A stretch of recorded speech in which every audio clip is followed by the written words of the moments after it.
So even though the technology for RNA sequencing and next generation sequencing in general are improving, from having the tissue to making it into a sequencing library, there could still be many experimental steps that goes wrong. And so when you get RNA-seq data, you want to do some very basic quality control. For initial sequencing, remember in the last high throughput sequencing lecture, we talk about some quality control. Do you guys remember what that is? When you first get your RNA-seq data, it's just sequencing reads, right? Remember what algorithm do you use for quality control? It's a FastQC.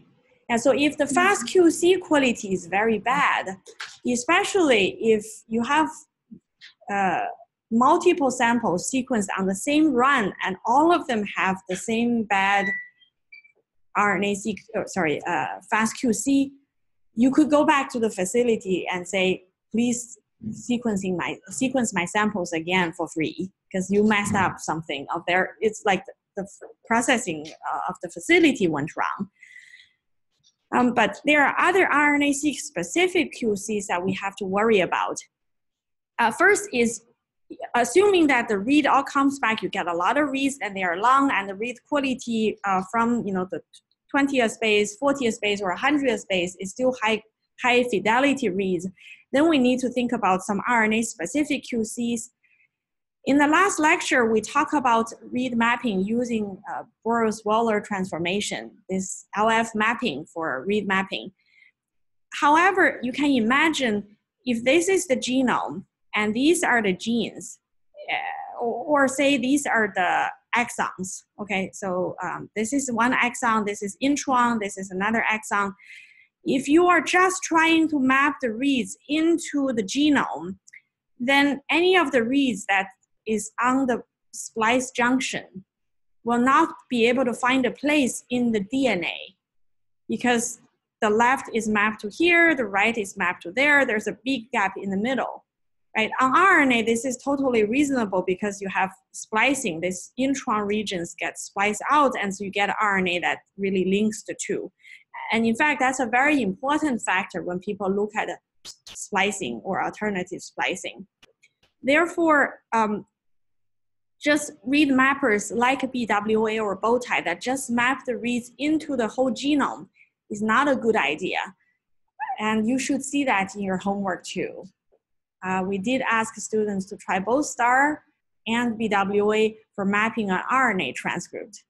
Hopefully you will see that difference. There are splice-aware aligners.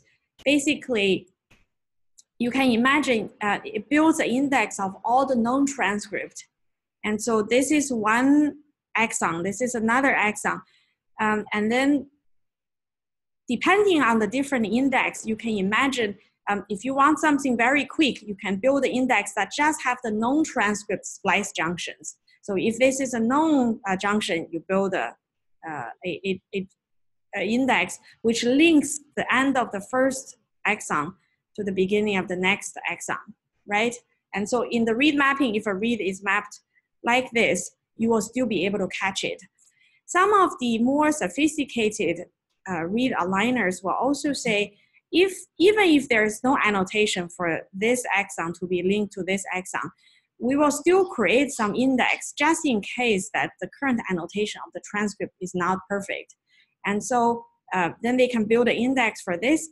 And there are also algorithms that are kind of smarter. They say, if I see a read in here and I see reads in here, and if say there are reads in here that we didn't know have an exon, some of these algorithms can create a new exon in here and then create the potential junctions between the previous one or two exons to this region, and then from this exon to the later exons. So to create novel junctions in here. This depends on the question you want to investigate, right?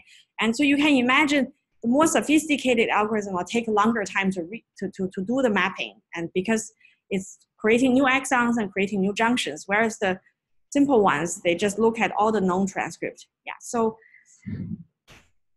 we want to use a splice-aware algorithm. So for example, STAR is a very fast one. We explained in the last lecture, it uses suffix array for read alignment, and it uses the transcripts. It's splice aware, and you can run it on your homework too to see how fast it goes, okay? And after that, there are some QCs. Yeah, so we mentioned the standard fast QC. This is some early data. You can see from the read position. Initially, the read, you get good quality, but towards the end, it might decrease. I think by this time, within the first 100 base pair, you should not see the quality decrease for the current sequencing technologies. You will also want to look at some nucleotide composition. Depending on the specific RNA protocol, sometimes there are protocols that use random priming to get from the original RNA to the RNA sequencing library. So it could be that the first few bases are not so great. And so if you see this in the RNA-seq QC, you might want to remove the first few bases of every read. Yes, Jet? As far as if you have like very bad quality at the end of certain reads, do you just throw away the reads that are bad entirely, or do you just look at like the first? Oh, this one basically is only a way to decide whether the sequencing facility should just do the sequencing for you for free. If the quality becomes really bad, you might want to trim the very end of some reads. But I think the recent aligners are also getting smarter. If you get the most recent update for the BWA or these algorithms, they will say, now that I'm reading 100, so you can imagine if I'm doing paired and 150 base pair reads, whereas remember when we fragment the RNA, the fragment is only average probably 200 base pair. So there could be cases where the two reads overlap each other, because 150 on each end, theoretically you can read a 300 base pair RNA, but sometimes they might even have this, and towards the end is some just random some garbage, right? So the aligners now know that if it's able to align enough, the rest it will just discard. Okay, so depending on the specific version and depending on the algorithm, it's getting definitely smarter. One thing you do want to check is if you look at all the coding genes, or this is just to get a rough idea. We look at all of the genes and also look at the read coverage along the gene. You should see that most of the genes will kind of land on the gene bodies. This is depending on whether this is poly A, then you only look at coding exons or exons. But if it's non-poly, like a total RNA, you might see the coverage also on the introns. But you can see here, the very, very beginning is a little harder to capture, and the very, very end, because you can see when the gene is this long, when you randomly fragment, the beginning didn't have many different ways to fragment. And so it's harder for some like primer to get aligned or anneal to this, to amplify. So you may not get enough coverage in the beginning or end of a gene. You can also look at this, for example, so this one, I think it is a poly A transcript.